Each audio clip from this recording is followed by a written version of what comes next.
Parents splitting up can be one of the hardest things for children to go through.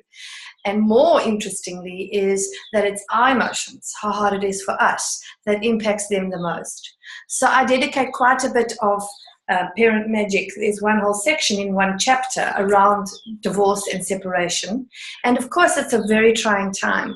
What research now shows us, though, is that the post-divorce relationship, in other words, how you and your partner, your ex-partner, can get on after you've split, is the most important predictor for the child's recovery. So, when I look at that, I'm like, wow, what do we even do as therapists trying to help children with divorce? Are we making an impact? Yes, of course we are. And most important is to allow yourselves as mom and dad to go through your own emotional healing. I cannot stress this enough. In fact, I put in on page 54 a whole lot of tips for your own emotional well-being during divorce. So let's look at them. Committing to your own self-care. You took quite a while to get into this relationship, and so getting out of the relationship is bound to be fraught with a lot of confusion and doubts and self-blame and anger and blame towards the situation. So self-care is giving back to you.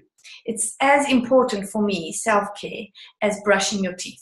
When you make it that important, you will not go one day without caring for yourself through this.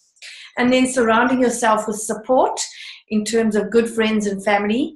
We can get into blame game very quickly, and friends start to split in divorces. And this is very, very hard for children to understand as well. Why so-and-so won't come to us anymore because they're more daddy's friend or mommy's friend.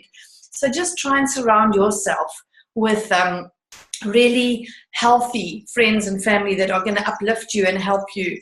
And then, of course, doing your own emotional homework. Well, all the parents that I work with here in my practice, I always suggest, please try and find yourself a good therapist. There's also amazing self-help books like Debbie Ford's Spiritual Divorce book, which is a workbook that you actually go through and answer questions in.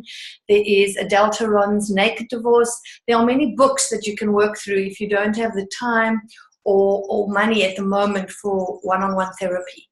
And then in terms of your children, they adapt when you adapt. So of course this is hard for them. And of course name blaming and calling each other different names, talking about the other parent in a bad way, these are things that are absolutely, although quite unintentional, they're very common and they're very, very hurtful for the children.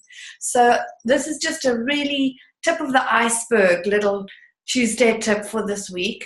If you know of people who are divorcing or have recently got divorced, just encourage them to care for themselves, encourage them to get some of their own support and their own help, because this definitely goes the longest way towards your children's emotional well-being and recovery from this. Have a great week, and like and subscribe. I will be doing a much longer Facebook Live around divorce shortly, probably next week.